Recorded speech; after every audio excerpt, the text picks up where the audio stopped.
Welcome to the future of coding. Let's build and grow together.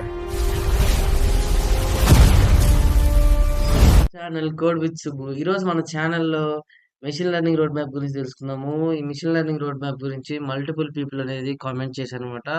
అందుకని machine learning road map అనేది ఈరోజు చేద్దాము. వీడియోలోకెళ్ళే ముందు ఇంకా ఎవరైతే మన ఛానల్‌ని సబ్స్క్రైబ్ చేయలేదో సబ్స్క్రైబ్ చేసుకోండి అండ్ లైక్ చేయండి. మీ ఫ్రెండ్స్‌కి షేర్ చేయండి.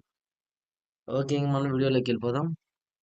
మనం మెషిన్ లెర్నింగ్ రోడ్ మ్యాప్ వచ్చేసి మనకి ఫస్ట్ మీరు ఖచ్చితంగా పైథాన్ ప్రోగ్రామింగ్ లాంగ్వేజ్ అని నేర్చుకోవాలన్నమాట. దాంట్లో మీరు కొన్ని ప్యాకేజెస్ నేర్చుకోవాలి. పాండాస్, నంపైస్, మ్యాట్‌ప్లాట్‌లిబ్ అన్నీ నేర్చుకోవాలి. ఆల్రెడీ అది పైథాన్ రోడ్ మ్యాప్‌లో చూసాము. ఆ పైథాన్ రోడ్ మ్యాప్‌ది నేను ఈ కార్డ్స్‌లో ఇస్తానన్నమాట. ఇక్కడ వస్తది మీకు. ఒకసారి చెక్‌ఔట్ చేయండి. అండ్ మనకు మెషిన్ లెర్నింగ్‌లో మెయిన్‌గా నేర్చుకోవాల్సింది ఫస్ట్ మనం ఫైల్స్ ఎలా హ్యాండిల్ చేస్తాము. డేటాబేస్‌తో ఎలా కనెక్ట్ అవుతాం. ఒక ఏపీఐని ఎలా క్రియేట్ చేసి డేటాబేస్‌తో కనెక్ట్ అవ్వాలి. అండ్ వెబ్ మైనింగ్ గురించి తెలుసుకోవాలి. అంటే మనం ఫస్ట్ డేటాతో వర్క్ చేయాలి. యూజింగ్ పాండాస్, నంపైస్ ఇవన్నీ ఉంటాయన్నమాట. నెక్స్ట్ వచ్చేసి మనం పైథాన్ ప్రోగ్రామింగ్ నార్మల్‌గా మస్ట్ అండ్ షుడ్‌గా పైథాన్ ప్రోగ్రామింగ్ లాంగ్వేజ్ నేర్చుకోవాలి. ఇయన్నీ ఇంట్రడక్షన్ గాని, వేరియబుల్స్, డేటా టైప్స్ అన్నీ నేర్చుకోవాలి.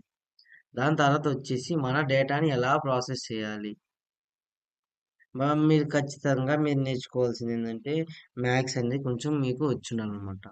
మీకు ఆల్జీబ్రా గానీ, ప్రాబబిలిటీ ఇక్కడ డిస్ట్రిబ్యూషన్స్ గానీ, ఎక్స్‌ప్లోరేటరీ డేటా అనాలిసిస్ గానీ, మీరు కాలిక్యులస్ ఇయన్నీ మస్ట్ అండ్ షుడ్ మెషిన్ లెర్నింగ్‌కి నేర్చుకోవాలన్నమాట. దీంట్లో ఫ్రేమ్‌వర్క్స్ మీరు యూజ్ చేయాల్సింది నంపైస్, పాండాస్ ఇంకా ఉంటాయన్నమాట. ఒకవేళ మేము విజువలైజ్ చేయాలంటే మ్యాట్‌ప్లాట్‌లిబ్ యూజ్ చేస్తాం. అండ్ ఎస్‌క్యూఎల్ ఉంటది. టెన్సార్ ఫ్లో ఉంటది. ఇవి గాని నేర్చుకోవాలి మీరు. నెక్స్ట్ వచ్చేసి మనం గిట్ వెర్షన్ కంట్రోల్ అనేది నేర్చుకోవాలన్నమాట. మీరు ఒక డేటాని గిట్ యూజ్ చేసుకొని ఎలా పుష్ చేస్తారు. ఇలా ఇవి నేర్చుకోవాలి. తర్వాత అల్గోరిథమ్స్ మనకి మెయిన్‌గా మెషిన్ లెర్నింగ్‌కి వచ్చేసి మీరు ఇవి నేర్చుకోవాలి. ఏంటిది? మనకి 3 అల్గోరిథమ్స్ ఉంటాయి దీంట్లో machine learning. Supervise, unsupervised, reinforcement ఈ 3 నేర్చుకోవాలి. దీంట్లో గాని రిగ్రెషన్, క్లాసిఫికేషన్ ఉంది సూపర్వైజింగ్‌లో. అండ్ అన్‌సూపర్వైజ్ క్లస్టరింగ్ ఇంకొకటి ఉంటదనమాట. ఇలా మనం ఇవన్నీ నేర్చుకోవాలనమాట. నెక్స్ట్ వచ్చేసి నేను ఆల్రెడీ చెప్పాను. సైకిట్-లెర్న్ నేర్చుకోవాలి, టెన్సార్‌ఫ్లో నేర్చుకోవాలి, పైటార్చ్ నేర్చుకోవాలి. ఈ ప్యాకేజెస్ గాని నేర్చుకోవాలి మనం. తర్వాత మనం డీప్ లెర్నింగ్‌కొస్తాం. డీప్ లెర్నింగ్ గాని ఈ ఎంఎల్ కొంచెం అప్‌గ్రేడ్ అనమాట. దాంట్లో మనం నేచురల్ లాంగ్వేజ్ ప్రాసెసింగ్ అంటే ఏంది? కంప్యూటర్ విజన్ అంటే ఏంది? ఇమేజ్ జనరేషన్ అంటే ఏంది? ఒక ఇమేజ్ ఎలా ఎళ్తుంది? ఇవన్నీ నేర్చుకోవాలనమాట మెషిన్ లెర్నింగ్‌కి. నెక్స్ట్ వచ్చేసి మనం ఎలా హోస్ట్ చేస్తాం మన మెషిన్ లెర్నింగ్‌కి. గిట్ యూజ్ చేసుకొని ఆల్రెడీ చూసాం. గిట్ యూజ్ చేసుకొని గిటబ్‌లోకి ఎలా చేస్తాము.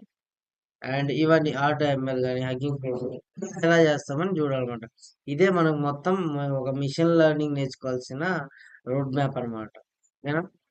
ఇంకా ఇలాంటి రిసోర్సెస్ మీకు కావాలంటే మెషిన్ లెర్నింగ్ సంబంధించినవి నాకొకసారి కామెంట్‌లో లింక్ అని కామెంట్ చేస్తే మల్టిపుల్ రిసోర్సెస్ ఉన్నాయి నా దగ్గర.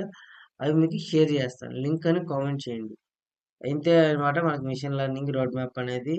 ఇంకా ఎవరైతే మన ఛానల్‌ని సబ్స్క్రైబ్ చేయలేదో సబ్స్క్రైబ్ చేసుకోండి. పక్కనే ఉన్న బెల్ నోటిఫికేషన్ ఆన్‌లో పెట్టుకొని మన వీడియోస్‌ని లైక్ చేయండి. ఫ్రెండ్స్‌కి షేర్ చేయండి. Thank you for watching guys. By by.